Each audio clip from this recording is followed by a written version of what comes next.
I am on the road again, traveling about as I do, being the traveling artista. Anyway, I'm set up for pastel and watercolor right here in this small space. It's amazing what you can do with a small space and still get artwork done. And I'm talking some international award-winning artwork. Today, I have a new travel palette that I want to share with you, and I'm going to show you how I set it up. And then I'll do a fun little process of how I go from start to finish on a painting. Here's a travel setup with my new palette. I wrote it down. It is spelled this way, M-I-J-E-L-L-O. And depending on the language, I'm not sure if it's Mijello or Mejillo. Anyway, that's the name of it. I'm going to set up this new palette, get ready for traveling with it. Here's a collection of my basic colors. And with these, I know I can paint almost anything. I've shown you these in prior videos. And I'm going to start taking away things I don't actually need that I could actually mix from the other colors. So here is a sap green. That's a color of convenience for me. So I don't have to spend time mixing. If I need a nice green, I can pick it up quickly and put it into my painting.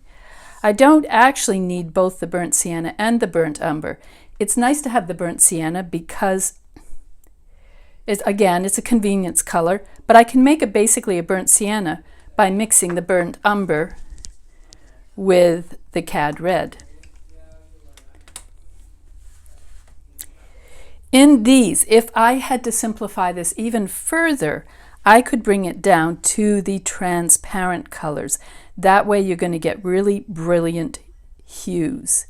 So we have like a lemon yellow, so the cad yellow would go away, the cad red could go away, and the cerulean blue, because these are not transparent, they're basically opaque.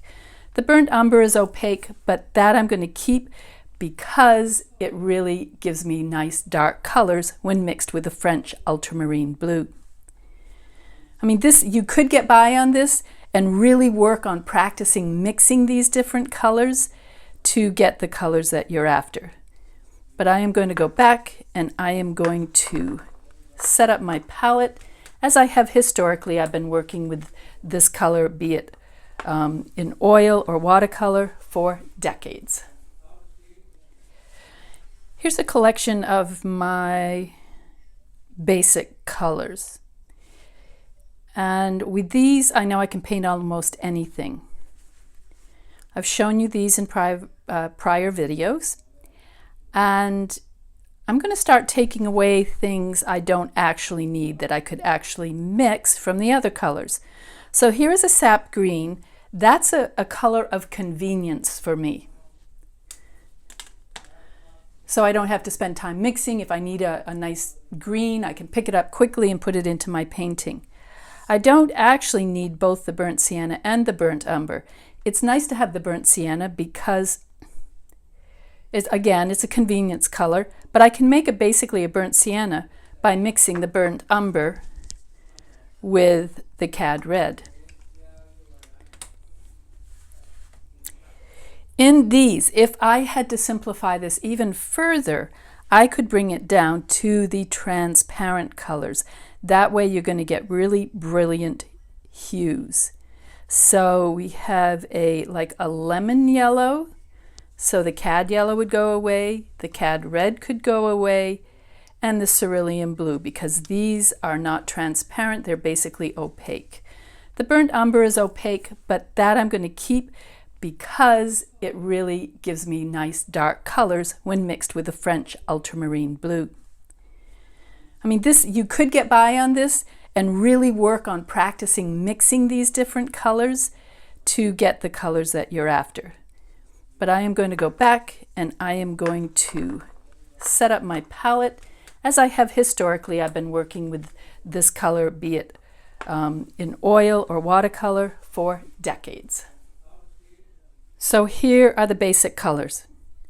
Picked up the wrong one.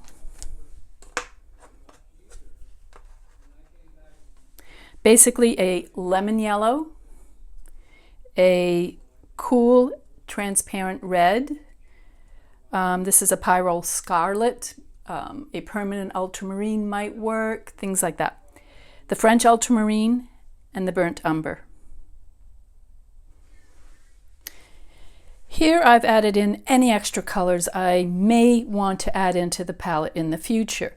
I still have my two basic yellows, the cool and the warm.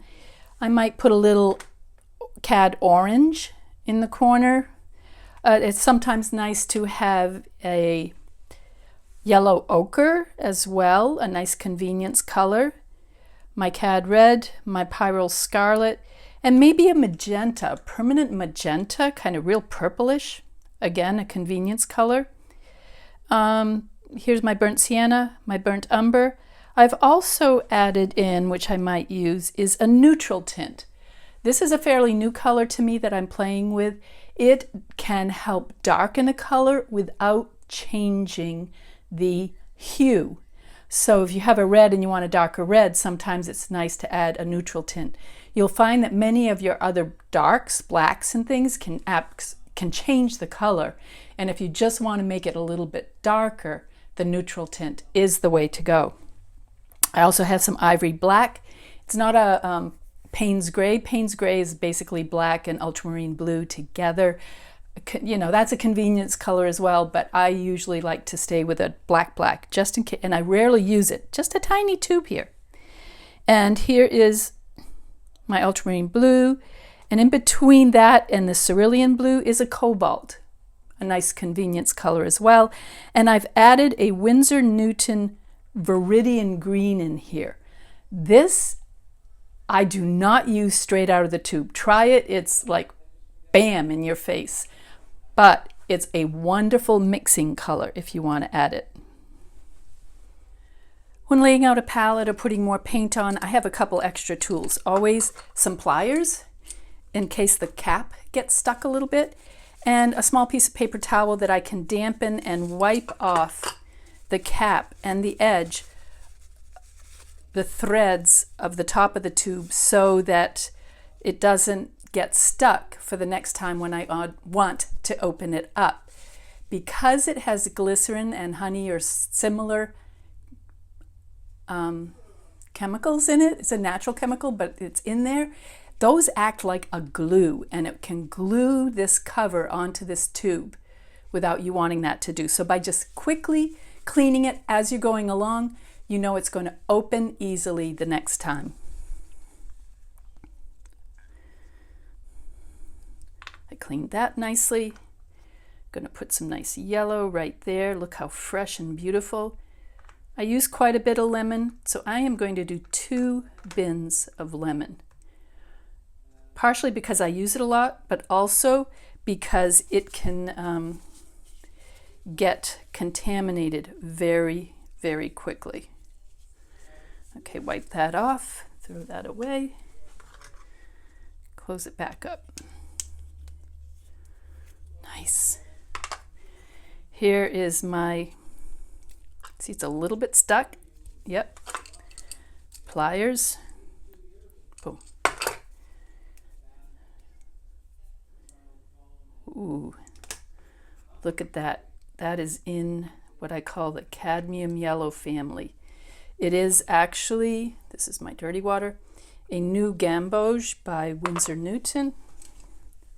I'm going to take my toothbrush. Can you see that? Take my toothbrush and lightly clean out that cap. Also a little paper towel to clean off the threads.